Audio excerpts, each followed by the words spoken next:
What's going on, y'all? It's Cone back here again today with another video, and today I want to talk for a moment about the 2024 NBA draft, which is a exceptionally strange draft. It feels like that we're going into. I can't think of any other class in the time that I've been here on YouTube, even the time that I've been a diehard basketball fan, that feels as all over the place as this NBA draft does. We're about 24 hours away from it beginning, or at least round one. They this year have separated into 2 rounds on 2 different days.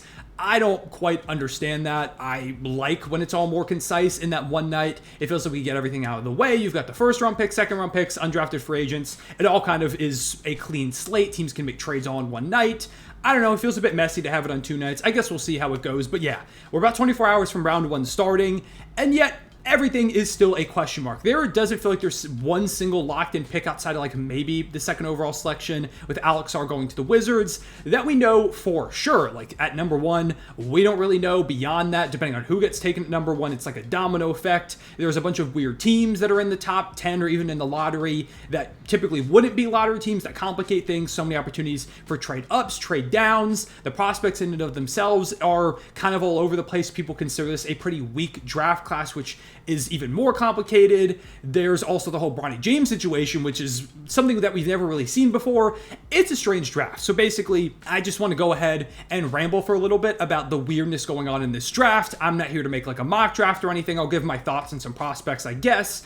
But yeah, let's just go ahead and get into it. Like I said, this is considered a weak draft by most people. I'm not a draft expert. I have some knowledge of the draft. I've looked at a lot of the prospects to get ready for it, but I'm definitely not an expert. So I'm not someone to be an authority on whether or not it is a weak draft class, but there are a lot of players that I like, even if it isn't one of those ones that has the generational talents at the top. Like it's not the Wemby draft from last year. It's not the Zion draft from 2019. I don't know how many superstar players we're going to see come out of this class, but there are a lot of guys that I feel like could be really good contributors for a really long time. Just at the very least, high-level starters too, maybe a couple of guys that could be all-stars. And of course, there will be somebody in this draft class that way exceeds expectations. It just kind of becomes that guy. We'll have to wait and see who that is. But even though it's considered a weak draft class, we've heard over the past few years some other classes called weak, and there's still been some great talents. But the fact that it's perceived that way, and it seems like it's not just scouts, it's like the league as a whole perceives it as a bit of a weaker class, I feel like it adds a lot more question marks, which starts with the Hawks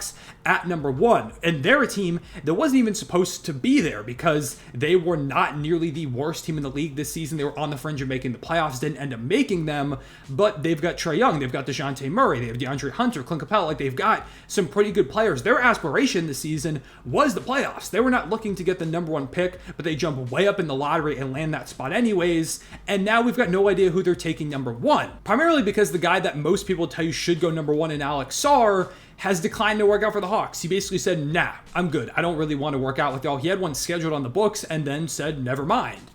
That makes it seem like he doesn't want to be in Atlanta, or at least his agent thinks that he probably shouldn't be there. Maybe he feels differently. Regardless, though, that seems to take the Hawks off the board for grabbing him. I mean, they still could go with Alex Sarr and say, hey, no, we're going to have you play for us, or they could take him and then trade him, do a bit of a trade back scenario, which we'll talk a lot about, all the potential for trade ups and trade downs in a moment. But it seems like Alex Sarr probably won't be a Hawk. There have been reports that if he isn't a Hawk, he'll almost 100% be a Wizard. So it seems like he's pretty locked in at number 2. But then at number 1, if it's not him, who is it? And the 2 guys that we've heard are reported are Zaccharie Risacher and Donovan Clingan. Clingan is, of course, the center out of UConn. And Risacher is a French forward who has a 3-and-D wing thing going on. It feels like a pretty safe bet to be a good player at the least in the league. So they could go with either of those routes.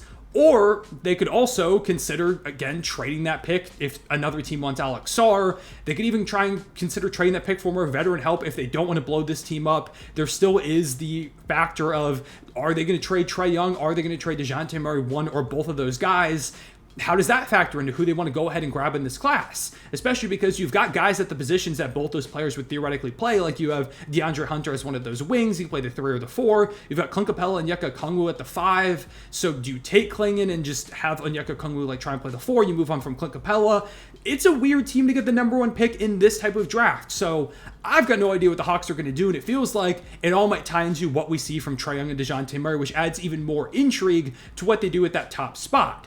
Then once we get past them and the Wizards at 1 and 2, we get to the Rockets at 3, who are another team that has been rumored to want to try and get better and compete next season rather than, still being an outside the play-in squad. So does that mean they try and trade the 3rd overall pick? Rumor is they've gauged the interest that it's more likely they're not going to trade it, but I wouldn't put it past them by the time we get to draft night. If they get an offer, it could be on the move. And if it isn't, there are some really fun players they could take, like Risacher, adding a sharpshooter to that team. They could take Donovan Clingan if they want to add another big, but Albert Sengun and Steven Adams are both there already, so that feels a little bit strange. They could take Risacher if he hasn't been taken yet. They could go with a guard. There's a number of wings as well.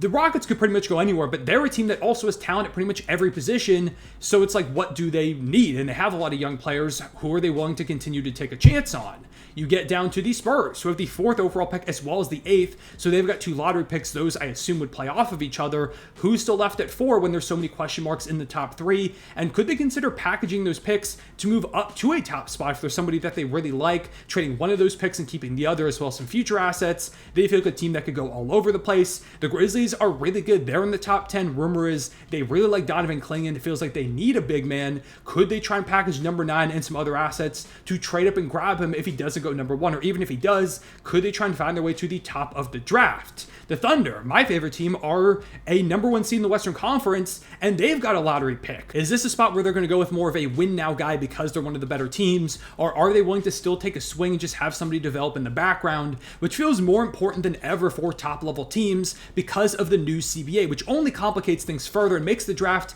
even more interesting. If you didn't know, there's a new collective bargaining agreement in place, which basically means new financial rules for the NBA. And the main thing that added were these aprons, where if you pass a certain tax threshold or a certain threshold of money you're paying out for your roster, you get some pretty severe limitations on team building. After you get past the first tax apron, there's a limit on the amount you can give out for like a mid-level exception contract. There are some restrictions on types of trades you can make, how much salary you can take back. And if you get past that second apron, a lot of things basically disappear for you. So you have to still be able to find ways to bring in cheap young players on those low-level contracts to contribute if you want to maintain a long-time, lasting, great squad. Like, I talk about my favorite team in the Thunder. They pay Shea right now. They're going to have to pay him even more in not too long. They're going to have to pay a lot to Chet and Jalen Williams on extensions here soon. Guys like Aaron Wiggins and Isaiah Joe are due for some money. Casey Wallace will be at some point. This team is going to get expensive pretty quick, so could it work out in their favor to go ahead and hold on to this pick and draft somebody that they could develop in the background and ends up becoming a really high-level role player down the line that they won't have to pay until later on in their tenure with the team? So that's something to keep in mind as well. Like, you would imagine a lot of these top-level teams like a Grizzlies, for example, could just trade that pick to improve now, but because of the tax apron and all those thresholds, it may be more beneficial for them to just keep that pick and grab a player that could help contribute right now on a pretty cheap contract. So that's something else to consider that I don't think a lot of people are keeping in mind, that only adds the intrigue and the confusion around this draft class. Like, what teams are going to take the risk and bring on more money? What teams are just going to say, give me a young player that I can develop and hopefully they can help me out with my salary cap situation in the future? And that's one good thing about this draft class. If you're a top level team, even though it's not one of the like strong classes with these all generational type prospects, it does feel like a great one for role players. Like, I do think there's a lot of value to be had in this draft. So I wouldn't be surprised if we see some trade ups, we see some trade downs to get more picks in this class, which also adds the question, what is even the value of a draft pick in a weak class like this? Like, what is that number 1 overall pick from the Hawks worth relative to the number 1 picks of past years? Obviously, last year with Wemby, it was priceless. The Spurs were never going to trade that pick, but considered to, like some decent classes we've seen in the past, like a 2020 or 2021 class, what is that number 1 overall pick worth now compared to back then? Does that perception change the value a lot, and could that shift how teams operate in this class too? So that's all some really weird stuff going on with the draft class, basically. And of course, there's a lot more weirdness going down the board, like with the Phoenix Suns. What are they going to do with their draft pick? Because they could trade it like they've traded all their other picks, but they need talent in there that could help them right now. Rumors are circulating that they could go after like a Bronny James just because to try and lure LeBron, which brings us to maybe the weirdest thing of this entire draft class, Bronny James. What is going to happen with him? It seems most likely that he just gets taken by the Lakers in the second round.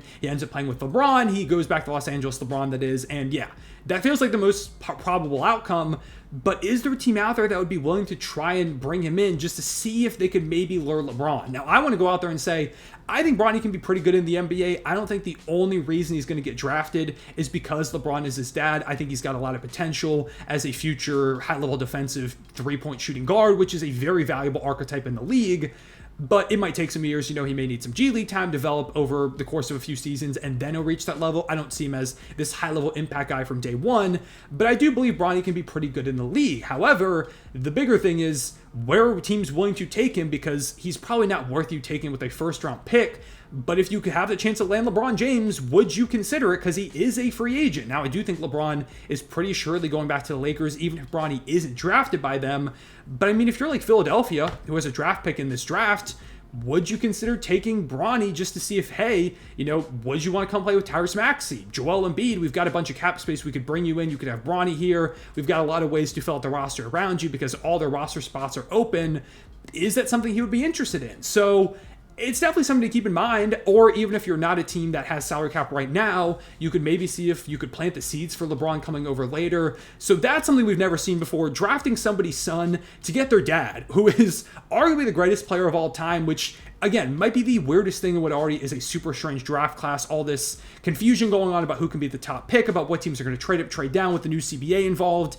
This feels like a pivotal draft class, even though it is considered weak. Like, this could really shift the landscape of the league, as well as the fact that there are a ton of trade rumors circulating right now around like Zach LaVine and Brandon Ingram. Paul George is even being talked about as somebody who could pick up his player option and request a trade. So maybe he's moved as soon as this weekend, like right after the draft wraps up. Stuff we see in the draft could impact that and how free agency goes. It's really exciting. So don't let the fact that this is, again, one more time, considered a weak draft class, deter you from being excited about this draft, because it feels like we could see a ton of chaos. This may be one of the more chaotic drafts we've seen in a minute, which is really exciting for me. Again, I'm not a draft expert, but from what I know about this class, I'm really excited about a lot of these players, and I do think it's going to be a really fun time. So maybe it will work out. That's 2 days if we get a couple of days of chaos.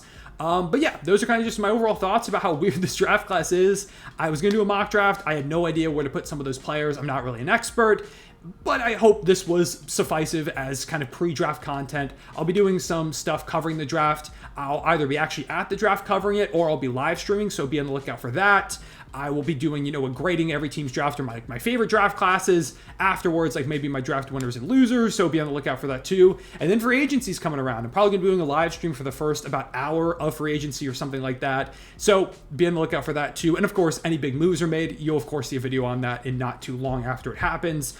But yeah, I appreciate you watching. Leave a like and subscribe if you enjoyed. Hit the notification bell so you don't miss out on future videos. Let me know what you want your favorite team to do in this draft. Do you want them to trade up, trade down, stay where they are? Who are some prospects you really like, whether it's for your favorite team or just in general? I appreciate you watching. I'll see y'all later. Real One, say it back.